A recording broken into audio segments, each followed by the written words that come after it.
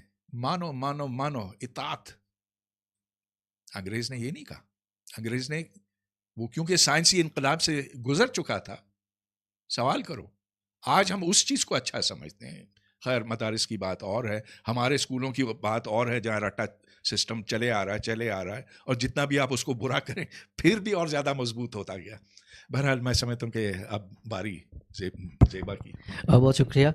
اسی میں جو پرویز صاحب نے بھی باتیں کی ہیں, تو تھوڑا سا آپ اپنے پرسنل ویوز بھی ضرور بتائیے گا کہ جو اس ٹائم پہ جو پری کالونیل جو نظام تعلیم تھا جو وہاں پہ ایگزسٹ کر رہا تھا اس ٹائم پہ, اس کی کچھ مثالیں کہ اگر ہم اس کو کمپیئر کریں کہ پوسٹ کالونیل دور کے اندر ہم کہیں کہ اس کے اندر بہت زیادہ چینجز ہوئیں, اور خاص طور پہ اگر ہم اس کی ریلیونس دیکھیں آج کے دور میں, اور میکالے کی جو بار بار بات ہوتی ہے, تو آپ کے ویوز اس پہ کیا ہیں؟ وہ جو پوری ایک پالیسی تھی, ایجوکیشن پالیسی, اور یہ تھا کہ یہ ایک بہت بڑا شفٹ ہے اور اس نے پورے اس ریجن کی جو تعلیمی نظام ہے اس کو ری شیپ کیا ہے. تو آپ کیا سمجھتی ہیں کہ اس کے اثرات کیا تھے, اور آج اس کی جو ریلیونس ہے وہ کیا ہے, اور کیا یہ وہی کالونیل ایجوکیشن ہے جو ابھی تک ہم یونیورسٹیز میں پڑھا رہے ہیں؟ تو اس پہ آپ کا کیا رائے